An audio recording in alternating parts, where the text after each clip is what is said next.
here today we've got a 2015 Passat CC which has got a failed concentric slave. Now for those of you who don't know, it is tucked deep down inside the gearbox, and that is the part that we're going to be replacing. First thing we're going to jump around and do is disconnect the battery and move the airbox and make a little bit of room up here for ourselves. Now as you can see, we've made quite a lot of room for ourselves. All the plastic and air boxes and stuff like that are by there. We need to move around now and disconnect the gear cables. There's a little clip there. Hang on. Right, get yourself a little pry bar, and that first one you just prise off like so. And then this one here, get our thumbnail underneath it, and that little horseshoe clip will pop off. We can lift that gear cable off as well now. Now there is 313s that we need to remove. We're going to take the bracket off and pull it out the way, save faffing about with the horseshoe clips. Now when I do clutches on vehicles, I normally do everything, pretty much everything, from underneath. But however on these, it's just a little bit easier to remove these two top bell housing bolts from the top. These two here, because you haven't got to faff about with an extension over this gear selector here. Now before we take this vehicle fully raised, or half raised, to take the dry shafts out and one thing or another, we're going to slacken off these two rear gearbox mount bolts, and well, you can completely undo them, take them right out like so, and this front one just slack it off because we can get that one from underneath.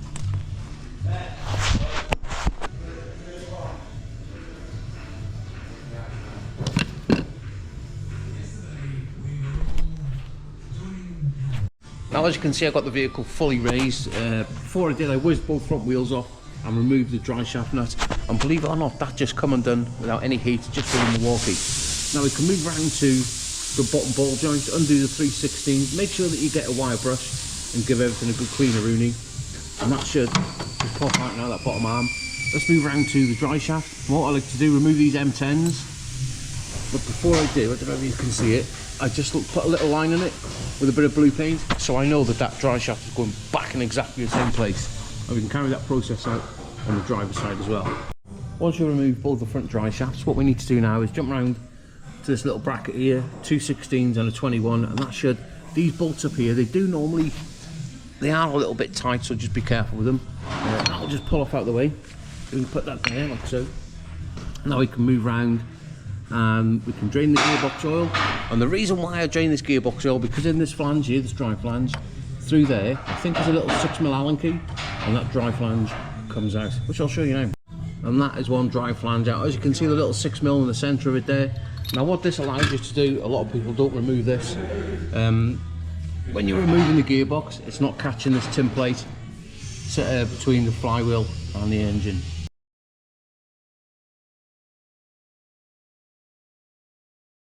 And there we have it with a little bit of magic. Now that gearbox is out, and if you just see at the bottom there, where the brake fluid has been leaking past the concentric slave there.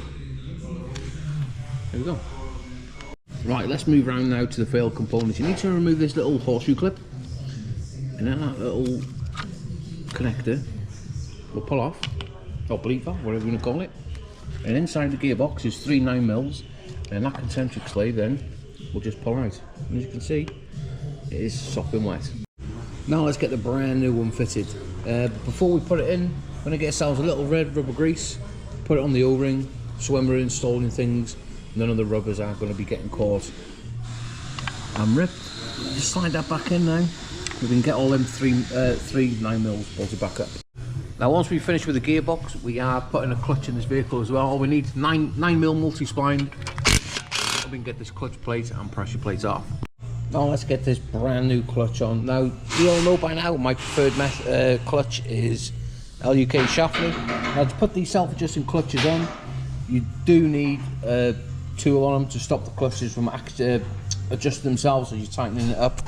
You can get away without using the tool, but if you've got it, you might as well use it. Now once we've got all the tools set up, what you do with these, the pressure plate, when you tighten it up, it just literally got to touch the flywheel. So if we tighten it up now, if you go too far, you may set the adjuster up on the clutch plate, on the pressure plate, should I say. There we go, absolutely perfect. Now what we can do is put the last 3 bolts in and get them torqued up. Now once it's all up aligned properly and nipped up, we need to get it torqued up to spec. And how we're going to be doing this, get a little Allen key, put it through your bellows and bolts, line it up on your ring gear, like so. Grab your torque wrench. It's never been easier. Perfect. Now before we put this gearbox back in, the selector, the plastic, what we need to do is get yourself a little bit of preventative maintenance really. Take the plastic selector off, cover it in red rubber grease, slide it in, and that'll keep them gears silky smooth. Now we finished with everything. Let's get this gearbox back in this car. And there you go, that is one gearbox now all bolted back up. Now we have put the dry flange back in the back here, so we're able to top the gearbox, well, put the gearbox oil back in the vehicle. What I'm using is a Sealy transmission filling system. It's brilliant. I'll put a link in my link tree for you. But look at these little sweets that I've had dropped off by a customer. Oh, dreamy. Well, I skipped all the boring bits of putting it all back together.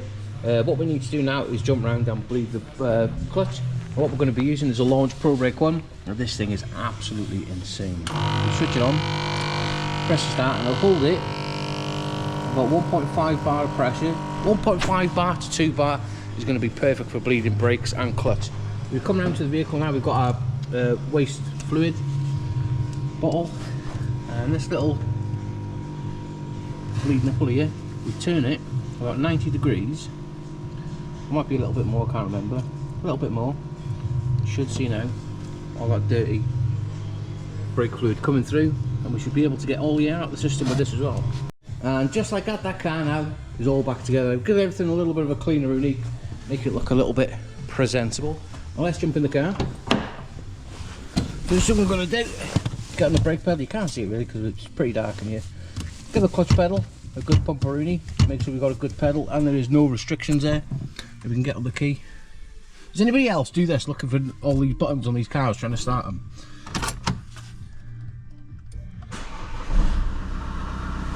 There we go.